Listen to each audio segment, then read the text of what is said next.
칼부림 사건이 발생했습니다. 과도한 인테리어 리뉴얼 요구와 비용 압박으로 인한 것으로 가맹본부는 차액 가맹금에서 대부분의 수익을 남기는 구조인데요. 한 번쯤 돌아봐야 하지 않을까요?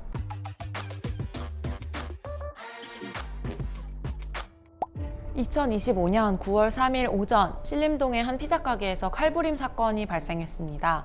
가해자는 해당 가게 점주, 피해자 3명은 가맹본부 임원으로 해당 가맹점의 관리를 담당했던 사람과 인테리어 업자 부녀였던 것으로 알려지고 있습니다. 피해자들은 현장에서 사망, 가해자는 자해해서 중상을 입고 치료를 받고 있는 것으로 알려져 있습니다. 이 사건은 묻지마 흉기난동이 아니라 가맹점주와 가맹본부의 갈등과 불신으로 인해 발생한 사건으로 가맹본부의 과도한 인테리어 리뉴얼 요구와 비용 압박으로 인한 것으로 추정되고 있습니다. 프랜차이즈 사업 구조에서 가맹본부는 어떻게 수익을 얻고 있을까요?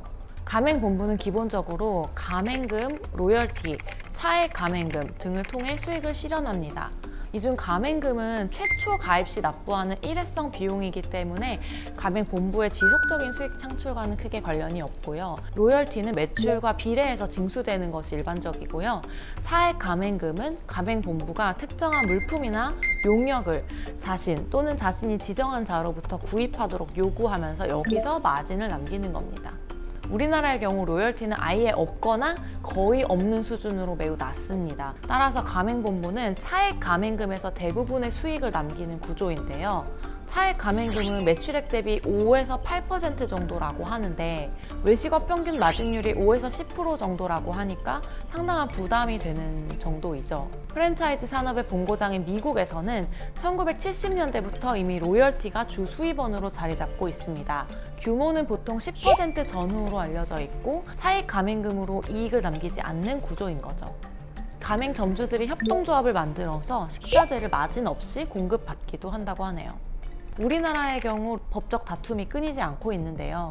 가맹사업거래의 공정화에 관한 법률에서는 합리적인 가격과 비용에 의한 점포의 설치, 상품 또는 용역 등의 공급 의무, 차액 가맹금과 관련된 사항을 정보 공개서에 기재할 의무 등을 규정하고 있습니다. 특히 차액 가맹금과 관련해서는 가맹점 사업자가 취급하는 상품 또는 용역의 가격, 거래 상대방, 거래 지역이나 가맹 사업자의 사업 활동을 부당하게 구속하거나 제한하는 행위, 거래상의 지위를 이용하여 부당하게 가맹점 사업자에게 불이익을 주는 행위 등을 불공정 거래 행위로 규정해서 위반 시 공정위로 하여금 가징금을 부과하도록 하고 있습니다.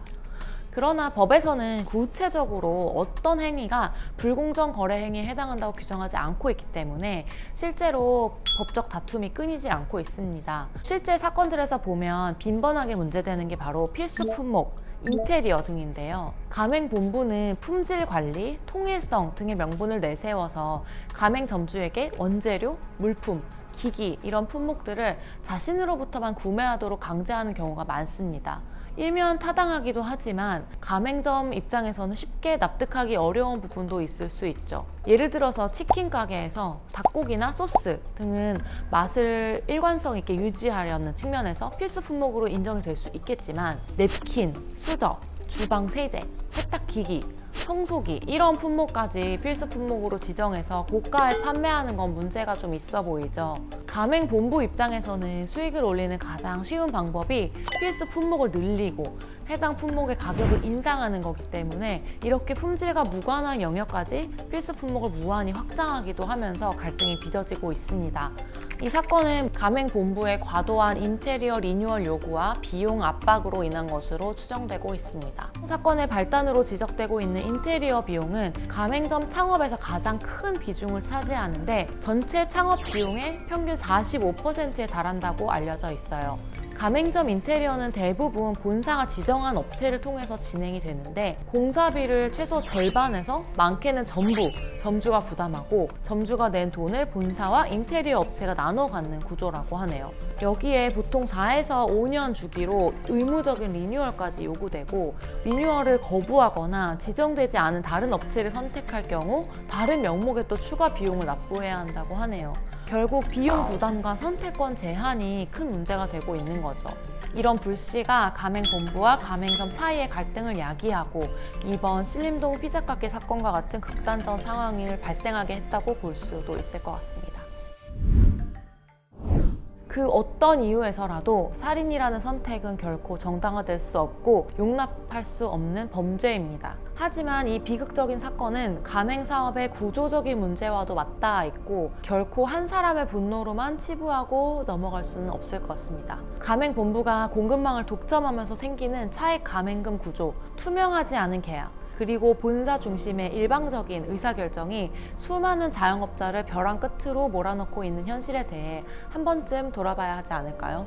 차액 가맹금에 대한 합리적인 통제와 가맹점주들의 협상력 강화, 단체 교섭 이런 방법들을 통해 근본적으로 구조를 변화시키지 않으면 문제는 형태만 바꿔 똑같이 반복될 수 있습니다.